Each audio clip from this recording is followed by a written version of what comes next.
सरकार जनता से है, जनता सरकार से नहीं। और अगर देश की सरकार देश की जनता से नहीं डर रही है तो देश के प्रधानमंत्री से सवाल पूछने के लिए पहले मुझे प्रधानमंत्री बनना पड़ेगा। आपका वोटर कार्ड आपको खाली सिम खरीदने के लिए नहीं दिया गया है, आपकी नागरिकता का एक दस्तावेज है और वो उसके आधार पर रास्ते का एक गरीब मजदूर। आप देख रहे हैं ME न्यूज। लोकतंत्र में जनता की चुनी हुई सरकार इतनी मनबड़ हो गई है कि वो जनता से नहीं डर रही है। सरकार इतनी मनबड़ हो गई है कि वो जनता को डरा रही है। अरे धिक्कार है उस जनता पर जो अपनी बनाई सरकार से डरने लगे, और लानत है उस सरकार पर जो अपनी भाग्य विधाता जनता को डराने लगे।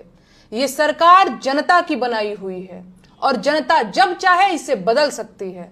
सरकार जनता से है, जनता सरकार से नहीं। और अगर देश की सरकार देश की जनता से नहीं डर रही है तो इसका सीधा मतलब है कि यह सरकार बनाने का काम जनता कर ही नहीं रही है। तो सरकार फिर कौन बना रहा है? ईवीएम।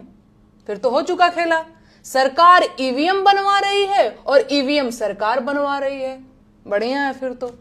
अच्छा, दिल पे हाथ रख करके बताइएगा, आपको सच में लगता है कि सरकार देशवासियों का भला कर रही है? क्या आपको अब तक नहीं समझ में आ रहा है कि सरकार की नजर सिर्फ देश के संसाधनों पर है? महंगाई, बेरोजगारी, स्वास्थ्य और शिक्षा जैसे मुद्दों को साइडलाइन कर देने वाली सरकार देश का भला कैसे कर सकती है? कुछ अंधभक्त और जाहिल किस्म के लोग मुझसे सवाल पूछ रहे हैं कि मैं होती कौन हूं प्रधानमंत्री से सवाल पूछने वाली, मेरी औकात क्या है, हैसियत क्या है मेरी? गजब सवाल है। अब क्या देश के प्रधानमंत्री से सवाल पूछने के लिए पहले मुझे प्रधानमंत्री बनना पड़ेगा? आप शायद भूल गए होंगे, लेकिन आपकी जेब में पड़ा एक कागज का टुकड़ा आपको ताकत देता है कि आप पूरे अधिकार के साथ देश के प्रधानमंत्री से सवाल पूछ लें।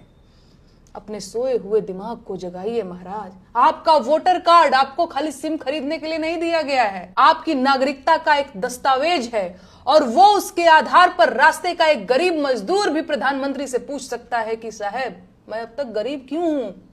अपनी ताकत को पहचानिए। इस देश के नागरिक हैं आप, गुलाम नहीं हैं। आजाद देश के आजाद नागरिक हैं आप। जागिए और पूछिए सवाल इन बड़ी गाड़ी और ऊंचे मकान वाले नेताओं से कि आप अब तक बेरोजगार क्यों हैं। पूछिए सवाल इन महंगे सूट और मोटी खाल वाले नेताओं से कि देश की 80 करोड़ जनता सरकारी भीख पर क्यों जिंदा है।